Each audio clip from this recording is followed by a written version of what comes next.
Lalu di akhir cuplikan videonya saya ini menjelaskan juga bahwasanya itu termasuk dalam bentuk tawasul bil amali sholeh. Tidak apa-apa. Kan rumusnya kalian gitu, boleh bertawasul dengan amal soleh. Nah ini Khatmil Quran ini, membaca Al-Quran ini juga bertawasul setelah kita membaca Al-Quran. Assalamualaikum warahmatullahi wabarakatuh. Salam ukhuwah Islamiyah, salam ukhuwah watoniyah, salam ukhuwah insaniyah.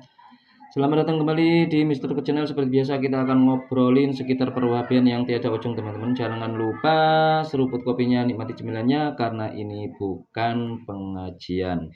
Kita hanya ngobrolin perwahabian ini dengan cara sersan, serius dan tetap santai, teman-teman ya. Seperti kita tahu, kebiasaan di Jam'iyah Nahdliyin ini ada kegiatan rutin ya, biasanya itu ya di Jam'iyah Qurra wa Hufat. Di Nahdliyin itu ada biasanya kegiatan bulanan per kota per kabupaten ya, Khatmil Quran biasanya ya. Datang bareng-bareng, kemudian Khatmil Quran, setelah itu doa. Setelah doa itu biasanya ada suguhan, ada makanan, teman-teman ya. Atau mungkin anak-anak kecil yang baru belajar ngaji, ketika dia hatam Qur'annya, lalu dia manggil teman-temannya, inisiatif, kemudian baca doa Khatmil Quran bareng-bareng, lalu dikasih suguhan atau dikasih besek, teman-teman ya.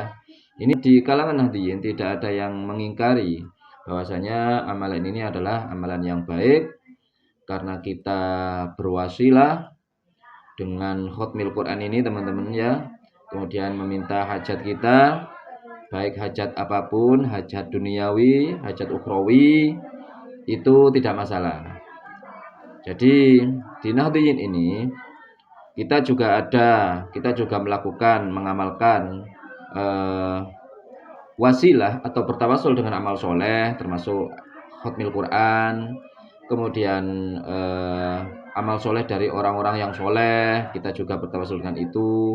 Lalu kita juga bertawasul dengan asma-asma Allah ya pasti, teman-teman ya.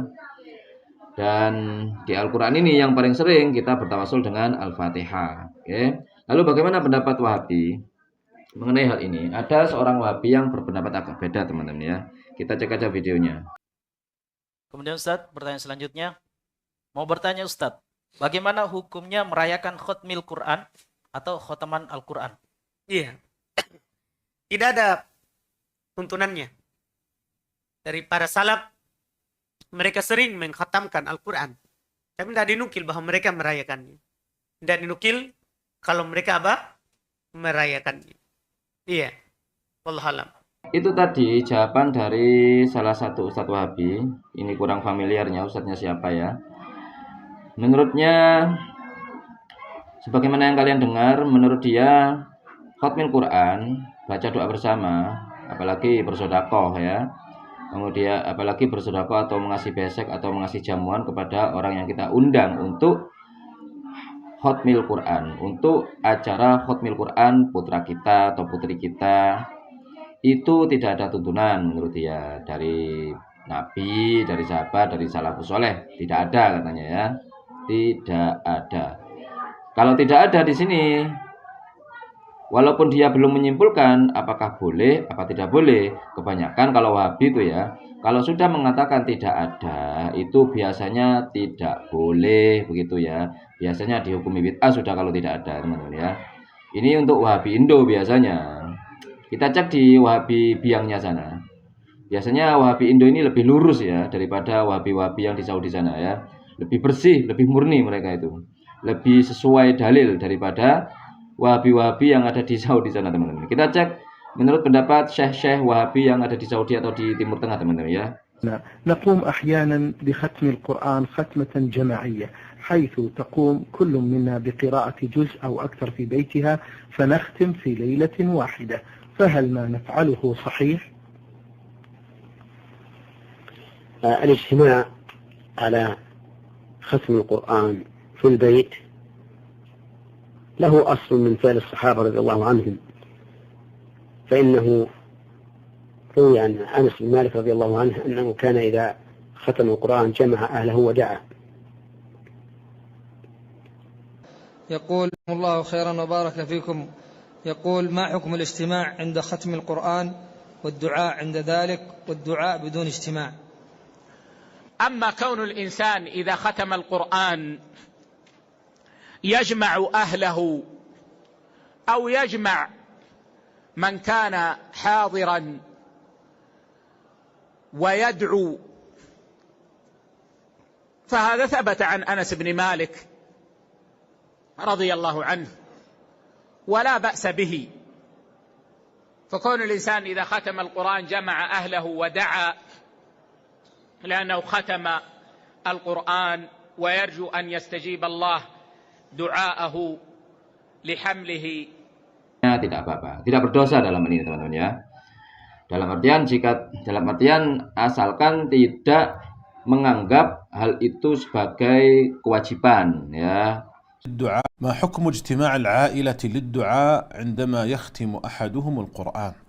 لا بأس بذلك، وقد كان يفعل هذا الصحابي الجليل أنس بن مالك رضي الله عنه، فكان إذا أراد أن يختم القرآن جمع أهله ودعا ويؤمنون على دعائه. فإذا ختم الإنسان وجمع أهله ودعا وطلب من الحاضرين أن يؤمنوا على الدعاء فهذا أمر حسن، وأيضا من مواضع إجابة الدعاء. فذكر أهل العلم أنه عند ختم القرآن عنده دعوة مستجابة، وهذا روي عن مجاهد وإن كان لم يصح فيه شيء عن النبي صلى الله عليه وسلم، لكن إذا فعل الإنسان هذا من باب التوسل إلى الله عز وجل بصالح العمل، فيعتبر أن ختمه للقرآن من الأعمال الصالحة، فيتوسل إلى الله عز وجل بهذا العمل الصالح في أن يجيب الله تعالى دعاءه. والمؤمن شريك الداعي، إذا أمن الإنسان على دعاء فالمؤمن شريك الداعي، ولهذا كان موسى عليه الصلاة والسلام يدعو وهارون عليه الصلاة والسلام يقول آمين، قال الله قد أجيبت دعوتكما.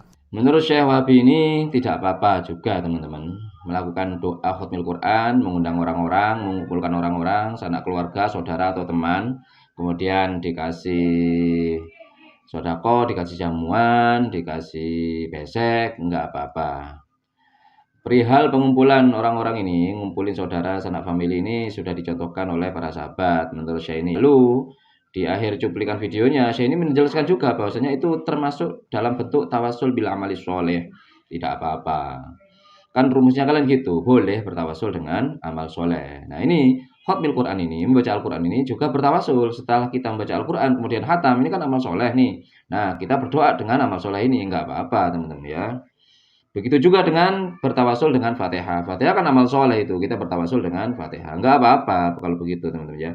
Jadi jangan mengada-ngada kalian, jangan buat rumus-rumus untuk menghakimi orang lain, oke? Oke, kita cek lagi teman-teman ya. للقرآن نقوم بإعداد حفلة بسيطة ونقرأ دعاء ختم القرآن ونجمع الأولاد والبنات من أقاربنا.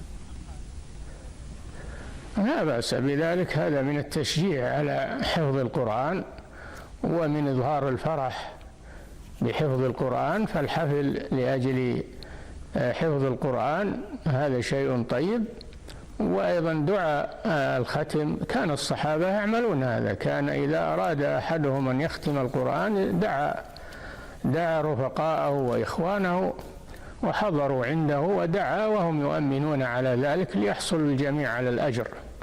فهذا من العناية بالقرآن ومن تشجيع حفظة القرآن. نعم. Dan perlu diingat, Syekh Shaleh Fauzan ini sudah dilabeli oleh para Wahabi sebagai ulama yang paling alim di jagat raya ini.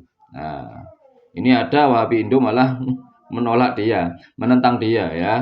Jadi untuk kalian para Wahabi, nggak apa-apa, silakan kalian melakukan khatmil Quran dengan mengumpulkan saudara-saudara, teman-teman, lalu dikasih jamuan, kemudian doa bareng-bareng, bertawasul dengan khatmil Quran kalian. Tidak apa-apa Pak ya. Kalau masalah di Nahdliyin tuh sudah biasa kita Pak melakukan hal itu, sudah biasa ya. Jangan-jangan ini yang sebenarnya Wahabi ini Nahdliyin ini. Kenapa?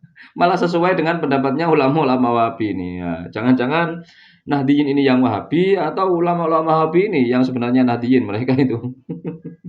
Yang Salafi yang tadi itu teman-teman, yang paling lurus katanya. Oke. Baik, itu saja teman-teman untuk hari ini. Tetap semangat mencari ma'isyah, mencari rezeki yang halal, mencari cuan, mencari profit agar kita sehat secara finansial, sehat jasmani dan rohani, sehat secara keimanan dan akidah. Jazakumullah khair pokoknya. Assalamualaikum warahmatullahi wabarakatuh.